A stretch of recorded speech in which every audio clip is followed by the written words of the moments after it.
All right, we are going to do this problem as a warm-up problem. You guys are. You guys can work together.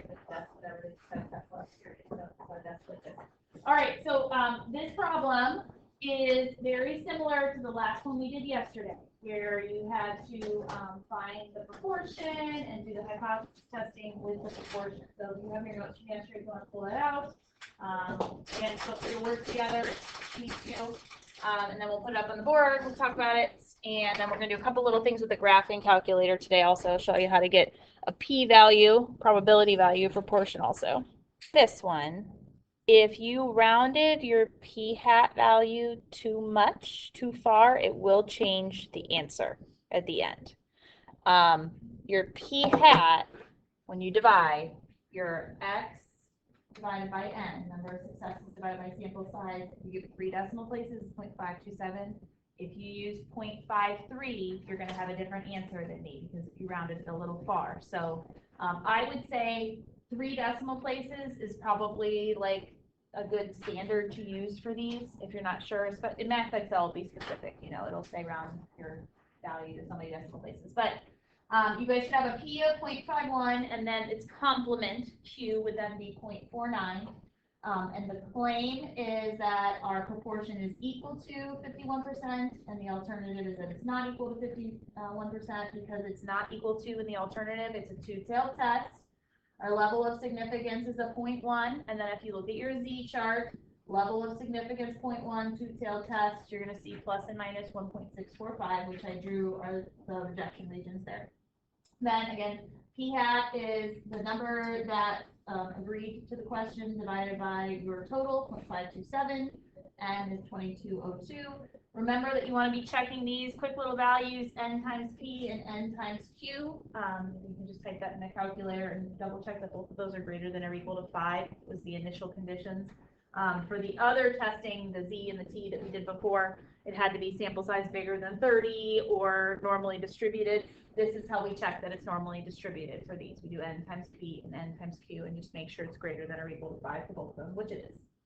Calculate your Z value then. So it's the sample, p hat, minus our p value that we're testing, divided by p times q over n, and that square root. That gives us 1.6. Those of you that use 0.53, did you get something bigger than that, like 1.80? It's like quite a bit different there, yeah. So this one is not in the rejection region, so you do not reject. If you had 1.88, it would be in the rejection region, so you would reject, but that answer would be less accurate. Does that make sense? Be careful with rounding. Okay, so then because we do not reject, we can refer to our beautiful table over here. Because the claim is the null, we say that there is not enough evidence to reject the claim that U.S. adults believe incorrectly that the antibiotics are effective against viruses. Okay. What questions do we have on this? Hypothesis testing for proportions. Okay. The only other thing we're going to do today is a couple problems in the calculator where the calculator calculates that probability value and you can decide to reject or not reject from there. So we're going to do these two together. It says for the problem below, determine whether a normal sampling can be used. If so, test the claim using technology. So we're going to test the normal sampling first to see if it can be normally distributed. And we're going to do that with n times p and n times q to start. And we just need to make sure that both of those are going to give us a number greater than or equal to 5. In this first one, we're given both of those numbers. N times p is 90 times 0.48. What do you get? Get my calculator, I guess.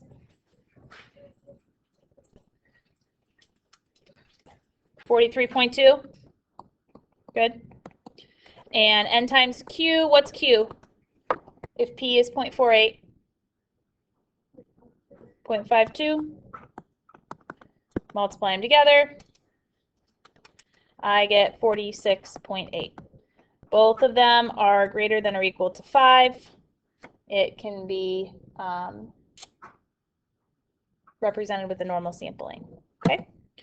All right, now things you're going to need to put in the calculator to run this test. You're going to need to know P sub 0, X, N, and then if it's a left tail, right tail, or two-tailed test. Remember, left tail, right tail, or two-tail, we're looking at the alternative hypothesis, and that's going to tell us which way. Is our claim the null or the alternative in this one? The claim is the null, which means what's the alternative? P is less than 0.48, and because the alternative is less than, what kind of test do I have? It's going to be a left tail test. We need to know that. All right, other information, P sub 0, it's your null value, 0.48 that we're using. N is 90. Now the only thing we don't have that we need to do a quick little calculation with is X. To get X, we're going to use that P hat formula from yesterday. P, and you used it in the last problem too.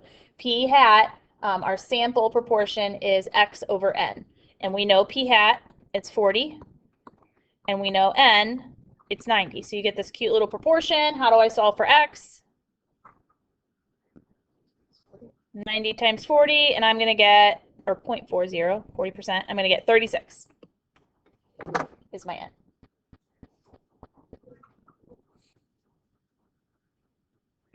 Okay, good.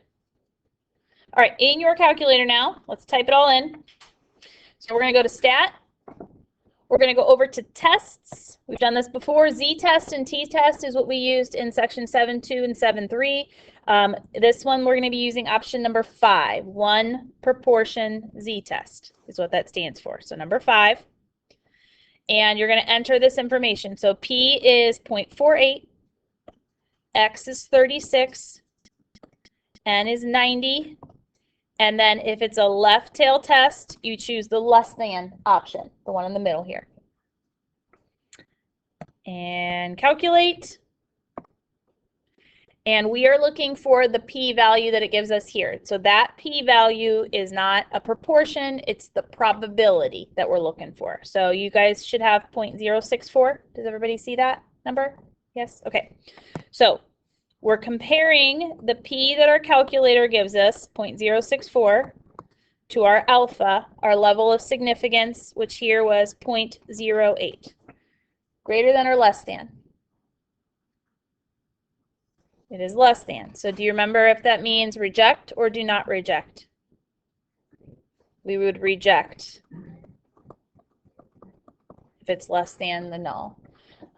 So then you would say that there is enough evidence to reject the claim that the proportion of whatever is greater than or equal to 48%.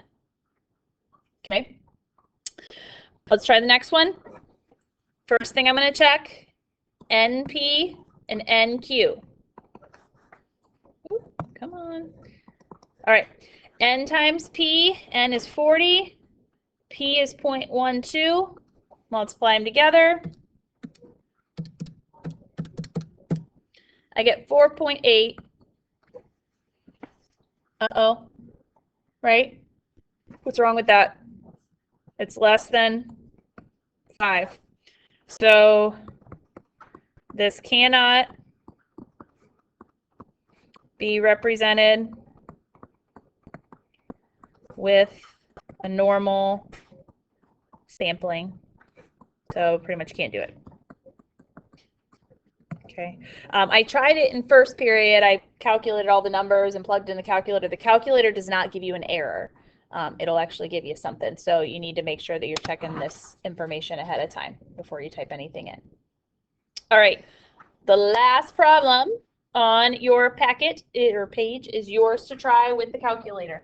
Okay, so check that it can be represented with a normal sampling, find all the values you need to put in your calculator, find the p-value, compare it to the level of significance, and decide if you're going to reject or not reject the claim.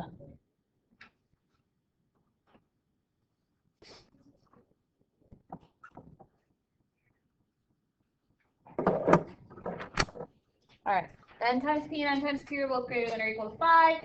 Your claim is the alternative hypothesis not equal to, which is what you're going to choose in the calculator. It's a two-tailed test. you should have gotten an x of 60 when you set up the proportion. So p sub 0.15, x 60, and 500 not equal to, calculate p-value, you should get 0.0602, which is greater than the level of significance, so you do not reject. Questions? Okay. All right, so test. Let's talk about that because we're done with the chapter now. All right, so your 7-3 Math XL is due tonight, don't forget. And this assignment is due on Wednesday next week. So those are going to be your last 2 Math XLs for a while, Friday, Wednesday. I'm going to give you guys the test study guide in a few minutes. We are going to go through it together, the first part on Monday, the second part on Wednesday. But if you want to get a head start on it this weekend, you can. If you want to like try them on your own first, that's fine. I've also posted on Polaris for you. If you look in next week's stuff, there's a big practice test there, and all the solutions are posted. So you can always kind of start preparing on your own as you go. This test is going to be, well, that disappeared.